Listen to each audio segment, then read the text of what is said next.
ଓଡ଼ିଶାରେ ଆଳୁ ଦର 40 ରୁ 50 ଟଙ୍କା ହେଲା।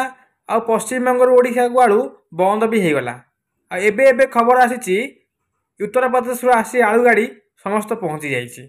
ବିଭାଗ ମନ୍ତ୍ରୀ କହିଛନ୍ତି ଆମେ ଆଉ ଉତ୍ତରପ୍ରଦେଶ ଉପରେ ସମସ୍ତ କାର୍ଯ୍ୟ କରିବୁ, କିନ୍ତୁ ଆଉ ପଶ୍ଚିମବଙ୍ଗ ଉପରେ ନିର୍ଭର କରିବୁ ନାହିଁ। ଯୋଗୀ ଆଦିତ୍ୟନାଥ କହିଛନ୍ତି ଯେ ଓଡ଼ିଶାକୁ ଯେତେ ବି ଆଳୁ ଦରକାର ପଡ଼ିବ ସମସ୍ତ ଆଳୁ ଉତ୍ତରପ୍ରଦେଶରୁ ଆସିବ। ଏବେ ଏବେ ଖବର ଆସିଛି ଯେ ଉତ୍ତରପ୍ରଦେଶରୁ ଆଳୁ ଆସିଲା ପରେ ପଶ୍ଚିମବଙ୍ଗ ସରକାର ମମତା ବହୁତ ଚିନ୍ତାରେ ପଡ଼ିଛନ୍ତି ଏବଂ ସେମାନଙ୍କର ଏବେ ବି ଚିନ୍ତା ଅଛି ଯେ ଏତେ ଚାଷୀ କରିବେ କ'ଣ।